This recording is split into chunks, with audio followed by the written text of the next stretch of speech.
கிருஷ்ணகிரி மாவட்டம் ஊத்தங்கரை அருகே சாலையில் பெண் காவலர் விபத்தில் பலியாகி இருக்கிறார். அது தொடர்பான அந்த சிசிடிவி காட்சி வெளியாக இருக்கிறது. முழு விவரங்களோடு இணைகிறார் எமது செய்தியாளர் மூவேந்திரன். வணக்கம். இந்த விபத்து தொடர்பான முழு விவரம்.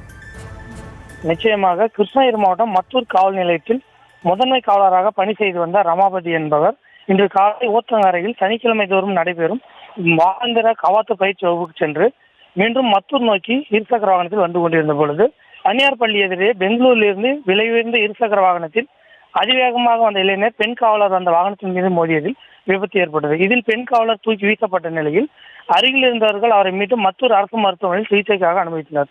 அங்கிருந்து மேல் சிகிச்சையாக கிருஷ்ணகிரி அரசு மருத்துவக் கல்லூரி மருத்துவமனைக்கு அனுப்பி வைக்கப்பட்ட நிலையில் மருத்துவமனைக்கு செல்லும் வழியே பரிதாபமாக காவலர் ரமாபதி உயிரிழந்தார். இது குறித்து மத்தூர் போலீசார் வழக்கு பதிவு செய்து விசாரணை மேற்கொண்டு வருகின்றனர். மேலும் பெண் காவலர் ரமாபதி விபத்துக்குள்ளான பகுதியில் இருந்த சிசிடிவி கேமராவில் இந்த விபத்து காட்சியானது பதிவாகியுள்ள நிலையில் அந்த வீடியோ காட்சி தற்பொழுது வெளியாகி பரபரப்பை ஏற்படுத்தி உள்ளது. விவரங்களுக்கு நன்றி மூவேந்திரன்.